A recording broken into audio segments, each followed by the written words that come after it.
Good morning.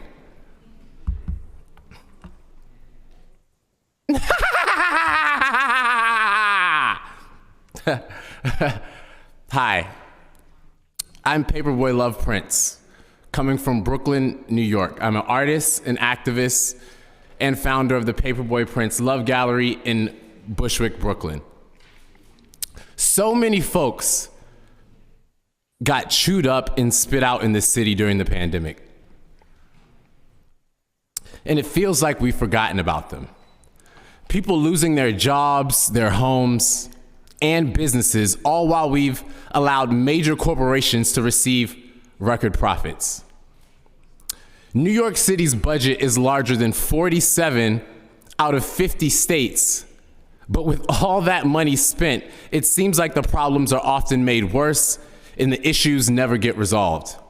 In 2015, when the city of New York committed $850 million to address mental health issues with its initiative Thrive NYC, which was ran by former Mayor Bill de Blasio's wife, why did it seem like the mental health crisis only got worse?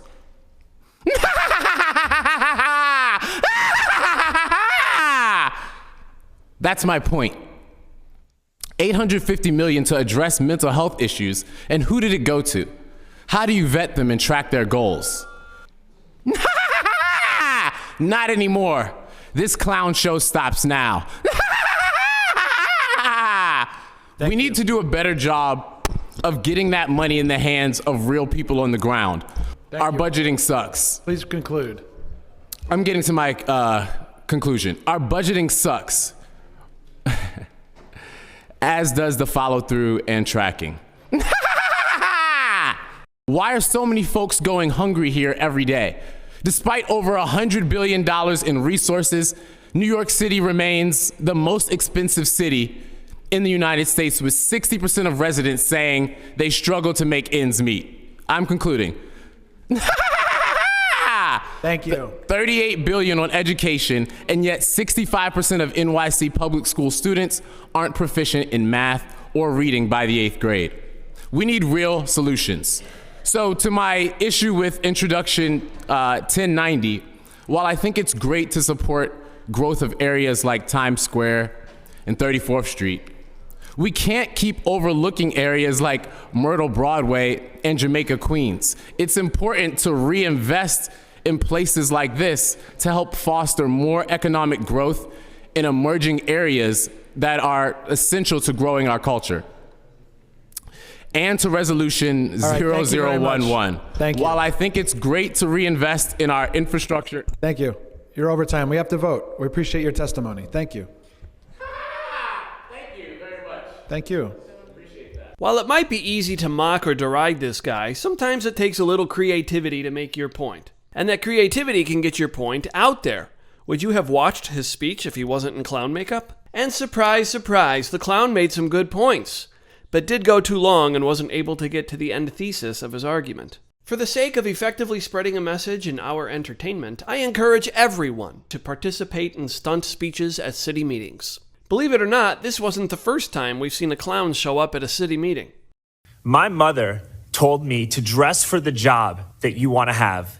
And that is why I'm here today, because I would like to be the CEO of Austin Energy. We need leaders who are aligned with our priorities, and right now, our number one priority is fighting climate change.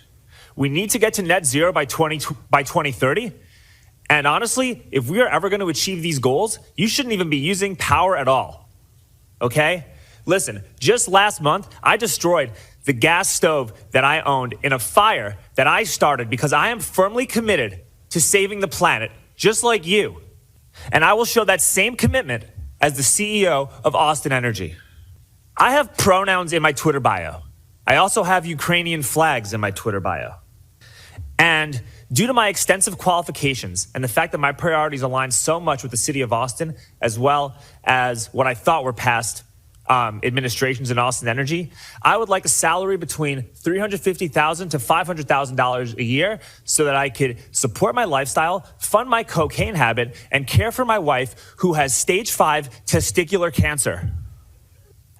I also took a 23andMe test and found out that I am 3% black, so not hiring me would be a literal act of violence. As a clown, I certainly don't feel underrepresented in local government and law enforcement.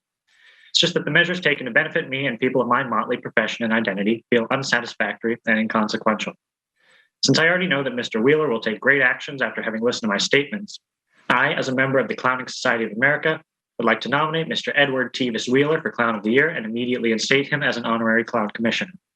The Clowning Society of America stands with you, Mr. Wheeler. Thank you. I yield the rest of my time. Thank you.